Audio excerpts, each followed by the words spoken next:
1983 एक ऐसा समय जब इंडियन क्रिकेट टीम पहली बार वर्ल्ड कप जीती थी, लेकिन बीसीसीआई के पास हमारे हीरोज को सम्मान करने तक के भी पैसे नहीं थे, जिसके बाद प्लेयर्स को पेमेंट देने के नाम पर 2100 रुपए दिए गए, जो कि बहुत गलत था। इसीलिए हमारे देश की स्वर कोकिला यानी लता मंगेशकर जी ने फ्री कॉन्सर्ट किया, जिसके अंदर ओवरऑल 20 लाख रुपए जमा हुए, जो कि उन्होंने बीसीसीआई को डोनेट कर दिए, जिसकी वजह से बीसीसीआई ने हर एक प्लेयर को 1 लाख रुपए दिए। एक वो समय था और एक आज का समय है जहाँ पर बीसीसीआई के पास अपने हीरोज को सम्मान करने तक के भी पैसे नहीं थे। वही आज के समय में हर एक प्लेयर लाखों करोड़ों से खेलते हैं। तो आज की इस वीडियो में हम यही जानने वाले हैं कि आखिरकार बीसीसीआई की सिचुएशन कैसे चेंज हो गई और वो कौन से तो रियल हीरोज थे जिन्होंने बीसीसीआई की सिचुएशन को चेंज करके रख दिया, और आखिरकार इस बार इंडिया क्रिकेट वर्ल्ड कप को क्यों होस्ट करना चाहता है।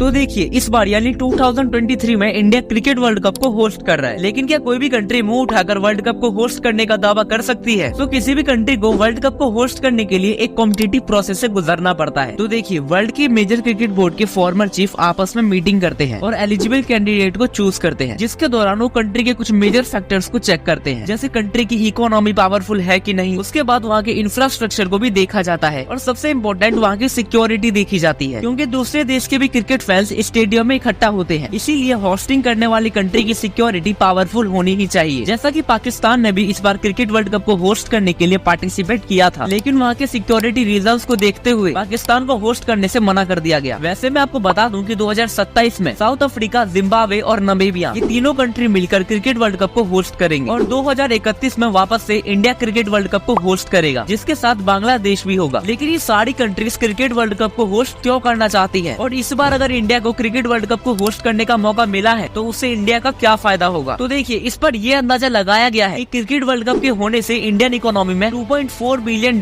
यानी 22,000 करोड़ का बूस्ट मिलेगा। लेकिन वर्ल्ड कप होने से इंडियन इकोनॉमी कैसे बढ़ सकती है? तो इस बार वर्ल्ड कप में 10 टीम अलग अलग कंट्री से पार्टिसिपेट करेंगी, जो कि 5 अक्टूबर से लेकर 19 नवंबर 2023 तक चलेगा। और आपको इंडिया में क्रिकेट की पॉपुलैरिटी के बारे में तो पता ही होगा, इसीलिए बहुत सारी कंपनीज अपने टीवी चैनल या फिर एप्स पर क्रिकेट दिखाने की कोशिश करते हैं, जिसके लिए उन्हें राइट्स खरीदने पड़ते हैं, जिसकी अमाउंट 11 से 12,000 करोड़ रुपए तक चली जाती है। उसके अलावा बीसीसीआई क्रिकेट स्टेडियम के जरिए टिकट बेचकर 2200 करोड़ तक की रेवेन्यू जनरेट कर लेती है। उसके अलावा स्टेडियम के अंदर बहुत सारे फूड्स को बहुत ज्यादा प्राइस में बेचा जाता है, जिसके कारण वहाँ से भी 500 से 800 करोड़ तक की रेवेन्यू जनरेट होती है। और एप्स के अंदर क्रिकेट चलाने के दौरान ब्रेक के टाइम पर कुछ एड्स दिखाए जाते हैं, जिसके अंदर सिर्फ 10 सेकंड के प्रचार के लिए कंपनी 30 लाख रुपए तक चार्ज कर लेती है। और इन्हीं सब रीजंस की वजह से इंडिया और बीसीसीआई की इकोनॉमी कहीं न कहीं बूस्ट होती है, और इसीलिए आईसीसी यानी इंटरनेशनल क्रिकेट काउंसिल की मेजर इनकम बीसीसीआई से आती है। लेकिन बीसीसीआई हमेशा से इतना पावरफुल नहीं था।